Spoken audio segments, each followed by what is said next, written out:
Hi boys and girls. So I know we can't take any field trips this year, which is super disappointing. However, I am here at the St. John's Church that we talked about, where Patrick Henry gave his Liberty or Death speech, and it is closed because of COVID, but that's okay.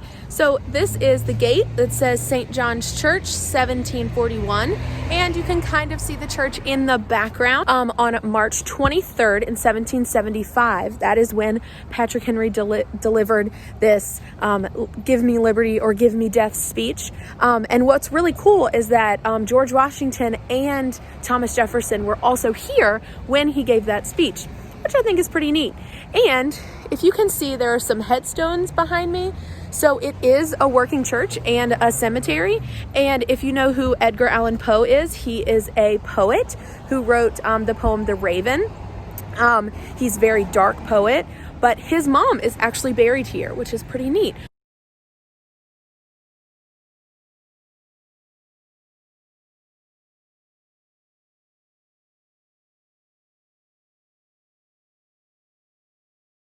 Now, I am going to walk across the street to see the Patrick Henry Park. I also wanted to show you the full scale. That's my car, that's Stitch. It's pretty neat. It is on a busy road, but then right across, that is where the park is. You can see Patrick Henry Park. Okay, so as I'm walking over here, it's really neat. It's this glass piece that has the quote of Patrick Henry's speech. So I'm gonna read it to you and while I show it to you. Okay, it's kind of hard to see, but it says, "Is life so dear or peace so sweet as to be purchased at the price of chains and slavery? Forbid it, Almighty God. I know not what course others may take, but as for me, give me liberty or give me death." Super dramatic and super awesome. This park is very small, but like I said, it's right across the street. Oh, you can see the church a little bit better on this side, but it is right across the street, and it's a nice little grass area in such a big city. So if you or your parents want to come check it out, I think that'd be awesome. Maybe after COVID times, y'all can actually go into the church because it is a historical site. And I'm going to show you some other cool places in Richmond that you can go that are part of the Revolution. So here we go.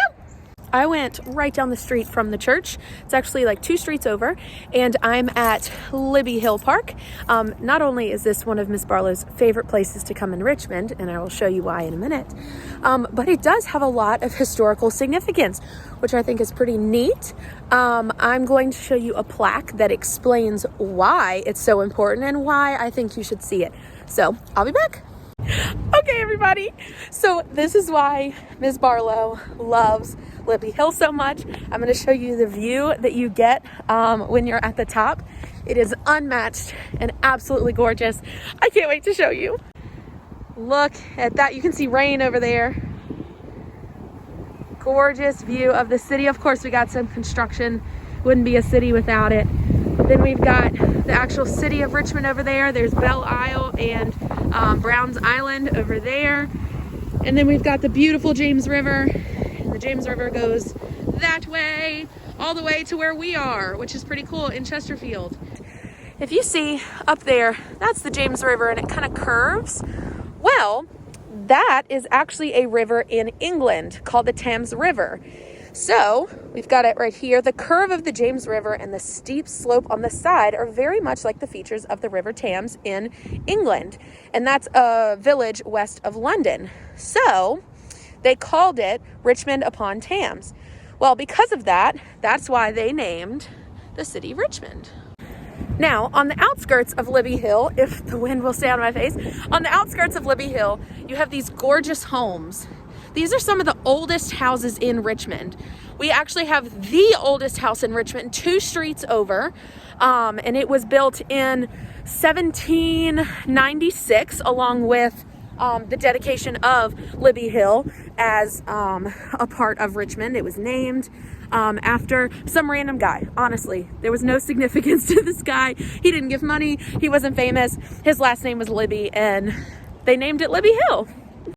And what's really cool about this random guy with the last name Libby is that he also has a jail named after him, Libby Penitentiary.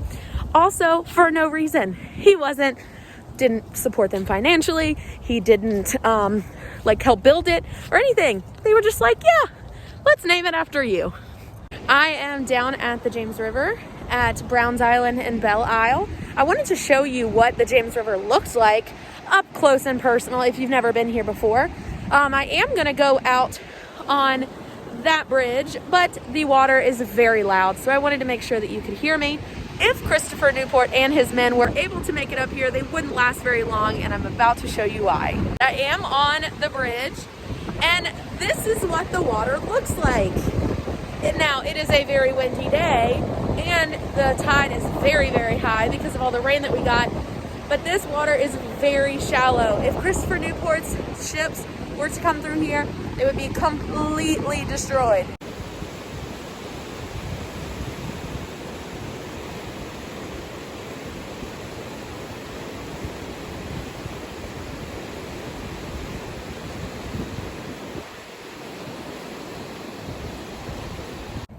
Okay, so I wanted to go to the state capitol to show you about the state capitol since we're going to be learning about that at the end of this week. However, they are doing construction all around the capitol. There was nowhere to park, so I'm just going to throw up a picture here of the capitol. It's really pretty. Maybe once the construction goes down, I'll be able to either go in and video or be able to stand outside and show you how cool it is. But right now, I decided I'm going to the Virginia Museum of History and Culture. So hopefully we'll find some cool stuff about Virginia history. Here we are at the Virginia Museum of History and Culture. If you have been to the Virginia Museum of Fine Arts, it is right on the other side of this wall. That has some pretty cool stuff. It had that picture of Anne of Denmark that I showed you guys. So I'm about to go in. The first thing you see when you walk into the museum is this gallery of beautiful paintings that depict the different regions of Virginia. The first one depicts the tidewater or the coastal plain, that marshy land. We also have this one that depicts more of the colonized part of the tidewater and coastal plain. You can see the little boat in the background. Then we move on to the rolling hills of the Piedmont.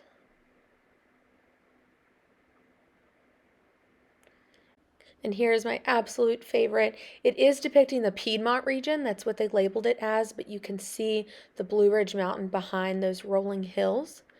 And the next one is a depiction of the Blue Ridge Mountains along with some of the rivers that flowed through there. And then you go to the valley and ridge. You see those valleys and the rivers. That's why there's the name Valley and Ridge. And finally, the Appalachian Plateau, where they had a lot of coal mining. Now, Miss Taylor and Miss Barlow are not the only ones that tell you to tell the story of Virginia. It's a beautiful story, and this is the first chapter of that story.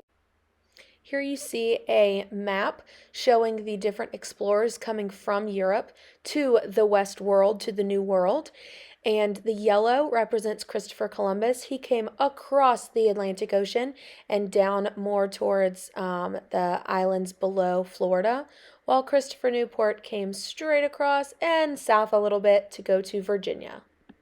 So this necklace was made of trade beads that were made in Europe and brought to Virginia to be traded usually for food. John Smith also wrote about how Powhatan spared his life so that Smith could make him hatchets. Presumably, they were just the arrowheads that were traded. And don't you worry, I made sure that they got it right, that John Smith and Pocahontas did not get married. On this wall, you see a map of Virginia that was made right when they first settled. And then you've got two different depictions of Pocahontas. So we don't really know exactly what she looked like, but these are two of the best guesses. Now, the women of the Native Americans used grinding stones or pestles and stone mortars to crush flour so that it could be baked or boiled. As we know, Jamestown's brown gold or cash crop was tobacco. So this is a twist of tobacco from the 1860s. And here is a tobacco knife that was used to harvest the tobacco to be sold back in England. Now, this next thing is my absolute favorite thing that I found at this museum. We know that George Washington was a surveyor, and this is an actual document with his signature on it from a survey that he completed in 1749. What?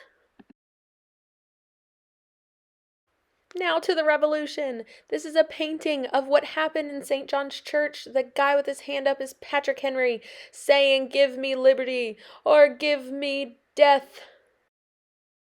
And that is actually a bell from St. John's Church from the day that he made that speech. And did you really think we were going to go this whole time without me asking you a question?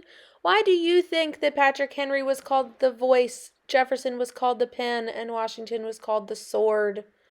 Here are just some cool relics from the Revolutionary War. Some swords, a gun, a vest, a hat. Who says teachers can't learn anything new? This is Luther Libby, the guy that is named for Libby Hill Park. This is actually a key and a gate from Libby Prison, which was also named after him.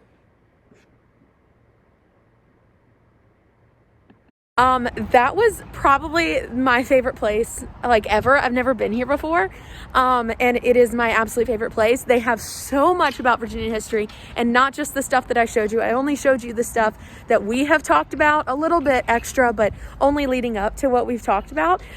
So I will be back, and I will be making more videos, unless y'all absolutely hate it, which I don't think you will. But yeah, so I think that that is a awesome place to leave off. If you want to come here with your parents, it is free for students and $10 for adults, which is awesome. And all of it goes back to purchasing the things that go in this museum and to keep them in perfect condition so that everyone can enjoy them. I hope you all enjoyed my video, and happy Monday. Oh, and treat people with kindness.